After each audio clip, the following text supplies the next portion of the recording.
everyone, it's me, Chris, aka Babbzilla, or Babbs, whatever.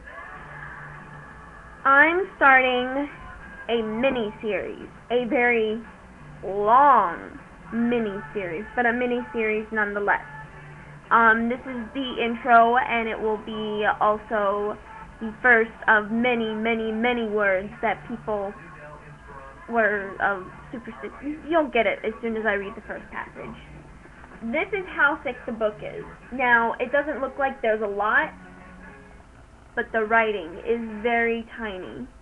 Now, I'm only going to do one word, and I'm only going to do one word a day. This way, you know, it's like there's something that you do want to know, like, oh, hey, I want to know what people were superstitious of this item, but not of this item. This way you can skip to whichever words you want to hear or not. The first word is abracadabra. I'm going to be reading this, so don't mind me not looking. I'll try and look over as much as possible, but then it'll mess me up. Magical, and also, before I start, I suck at reading out loud, so you'll have to forgive me at some parts if I stumble over words, or if I mispronounce them, or whatever. Magical invocation that is now associated chiefly with stage conjures and pantomime witches, but has in fact a much longer history as a Kabbalistic charm, first mentioned in the writings of the Gnostic physician Quintus Cyrenus Scamonicus in the 2nd century BC. Abracadabra compromises the abbreviated forms of Hebrew words Ab, father, Ben, son, and Ra,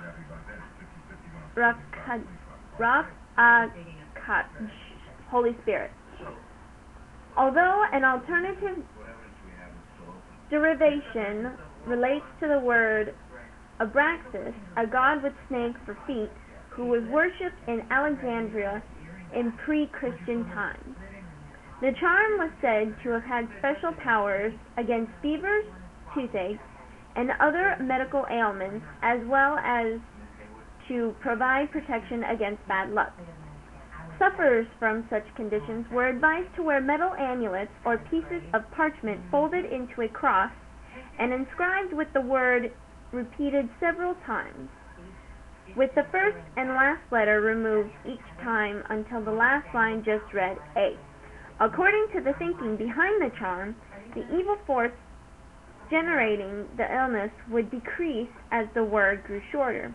Once the charm had proved effective, after a period of 9 days, the wearer was instructed to remove the parchment cross and to throw it backwards into the eastward flowing stream before sunrise. Such charms were, according to Daniel Defoe, in his Journal of the Plague Year 1722, widely worn in London in the 17th century as protection against the plague. Simply saying the word out loud is also said to summon up strong supernatural forces, hence its use by contemporary stage performers and entertainers throughout the West. That was Abracadabra in the Dictionary of Superstitions. More words, it's going to come easier to me as I read it along. There are some that aren't even a paragraph long, and there's also some words that'll just say, go to this word, and in that case, then I'll do 2 at a time.